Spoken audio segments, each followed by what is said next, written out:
Hey guys, what's going on? This is Travis P11. I'd like to welcome you back to the channel. Well guys, today we're going to do just a simple accuracy test on the Smith & Wesson Bodyguard 380. Now this bodyguard is equipped with a laser, but I'm going to be taking the accuracy test without the laser just to see how I would draw and shoot in a situation where I would not have time to activate the laser. I'm kind of curious. This pistol is on loan to me from Stan, the owner of SS Pawn in Lexington, Nebraska. Go ahead and give them a call. This is from Stan's private collection, and as you know, on this channel, Stan has loaned me quite a few firearms, and SS Pawn will definitely take care of all of your firearms needs. Now with the pistol itself, we're going to be shooting some Federal Brass 95 grain full metal jacket ammunition through it. I don't have a lot of ammo to run through it. It's going to be cold out at the range when I'm filming. Hopefully it's not going to be snowing, but we're just going to take a few shots and see how it does. I'm going to shoot from 5 different distances. I'm going to go a little bit shorter than I usually do for a couple reasons. One, I would intend to use this in a close self-defense situation, so I'm going to go 5, 10, 15, and 20 feet. I know that doesn't really show much as to how this thing can do when you really stretch it out a little bit. Who knows, we might go a little bit further than that. We'll just use some groups of 3 and see how it performs. And 2, this thing has got a very, very heavy trigger, and it's one of those situations where I'm hoping I can actually put the shots on target. I know you can get used to it, and I know you can stage it and kind of get it set up before it, before it breaks, but just dry firing it, just pulling on the trigger, it does have a tendency to move no matter how my finger is placed on the trigger. So it could be an interesting accuracy test. I'm hoping I can have some good groupings, but like I said before, I've never fired it before, and so we're going to see how it runs. We just got a couple 6-round mags, so I may have to stop and do a reload at some point during the test, and then after that, we might just shoot a little bit of steel and just see how it does also. If you're not familiar with the dot torture test, essentially, let me kind of take you through the whole process. What it is you'll put this up on a board. You will stand about 10 feet away from it, obviously at a firing range or a safe property where you can shoot. You'll fire 3 shots in a row. Then you will move down to target number 2, draw and shoot, draw and shoot, draw and shoot. You're going to draw 1 shot on 3, 1 shot on 4, and then you're going to do 1 shot on 3 and 1 shot on 4 again. Okay, then you're going to draw and take 2 shots with a strong hand only. Okay, then you're going to draw 2 shots on 6, 2 shots on 7, just 1 time. And then from a ready position, 2 shots with your weak hand only. Okay, draw, 1 shot on 9, reload, 1 shot on 10, and that's it. So it is a lot more challenging than it looks, and I love doing it, and it really does kind of show me out of the box just how well I adapt to a pistol and shooting under different kinds of situations and drawing situations. And that's it. So we'll see how the Smith & Wesson Bodyguard 380 does. Okay, let's head on out to the range and let's do that dot torture test. By the way, if I didn't mention it before, this is from Ghost Tactical. Check out his channel over on YouTube, and he's also on gun channels. Got a really good channel with a lot of cool instruction and videos you can follow, and I've learned a lot from watching his channel. So, okay, let's go on out to the range. Okay, so just a quick heads up, we will be combining the dot torture test with the range test today. Just want to get that out right now. It didn't shoot the way that I wanted it to with the dot torture test, as you're about to see, so we decided just to go ahead and combine it with the range test and see what's going on. See if it's my shooting, see if it's the gun, see if it's the sights. You might be surprised what I discover. All right, hang tight.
Okay, so as we saw from earlier, you know, this thing shoots low and to left considerably. I was trying to compensate by shooting up here, a couple shots up here, maybe one more down here, not sure exactly. I have to go back and watch an instant replay, but we can see how I did overall. I was aiming either dead center or 2 o'clock, and you can see how far my shots off were. Everything's on paper, and I think that's important, but this does show me that definitely would need to do some sort of a sight adjustment if we were to shoot this gun on a regular basis. So accuracy testing could be very interesting when I'm using this thing, because there were times where I felt like I was spot on and it hit where it was supposed to. And I'm trying to keep the sights level. I'm trying to keep it, you know, basically shooting up here so I can hit around here, but I think the sights are off so much that that's what's costing us. So overall, you know, I would say it's definitely not a bad gun. The recoil is not too bad, but once we get the sights dialed in, I could definitely see it being a lot more accurate.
Okay, so I think I finally figured it out. I think I finally cracked the code. So we look at the accuracy here. We have a nice tight group all the way around.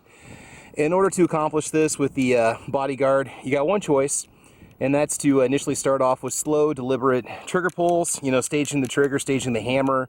If you just squeeze and fire right through it like you saw in my dot torture test, you're going to maybe not get the accuracy that you're hoping for. So I see you got two options. Okay, you can train like this and eventually get better with the gun and speed up your shots and get better with it.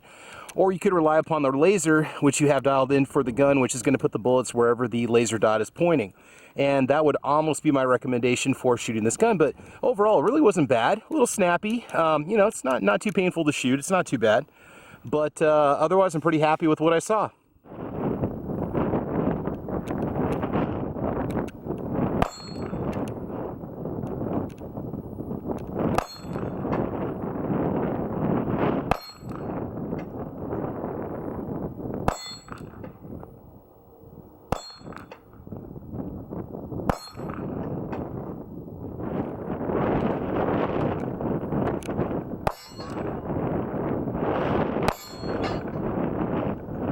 Okay guys, so at the last minute I decided to go ahead and combine the dot torture test and the accuracy test with this Smith & Wesson Bodyguard 380, mainly because it just wasn't shooting where I wanted it to go, and I didn't know if it was me, I didn't know if it was my trigger pull, I didn't know if it was the sights. Well, in the end it was actually me, as I discovered. So as you saw in that range test, when I did slow deliberate pulls and staged the trigger and staged the hammer to the point that to fire the gun it just required a little more effort, I was shooting really well. I actually shot this better than I thought I would.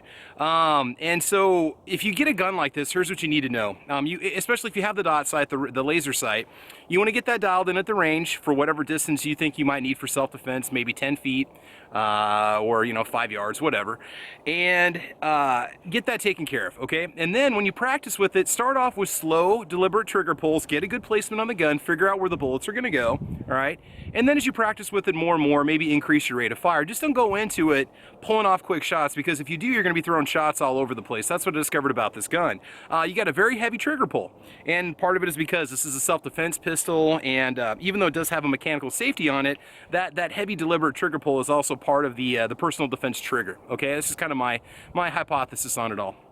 So you can get good with this pistol. It was a blast to shoot. I had a great time out here at the range. It just takes a lot of getting used to. This is something that I would definitely need more than, say, 100 rounds to get used to at the range. I don't shoot a lot of compact pistols, but it really was fun. And it can be accurate, but you also have to learn how it fires. Okay, so I'm going to tell you that right now. If you get one, don't be frustrated with it. You can learn to shoot it, but it takes time. All right, so with that being said, guys, I had a blast today at the range. Stan at SS Pawn, thank you for loaning me this pistol from your personal collection, the Smith & Wesson Bodyguard 380. Guys, get a hold of SS Pawn. They'll definitely take care of you. So if you like what you saw, please like or subscribe. Guys, you can check me out on Facebook, Twitter. I'm also on gunchannels.com. I'm also on Instagram. All that information is down below in the video. And you can also support the channel on Patreon at www.patreon.com/TravisP11. You can support the channel if you want to, and that'd be great. So guys, in the meantime, I just want you to have fun. I want you to be safe. I want you to have a great week, have a great weekend. And as you know, we will talk to you soon. All right, talk to you guys later. Bye-bye.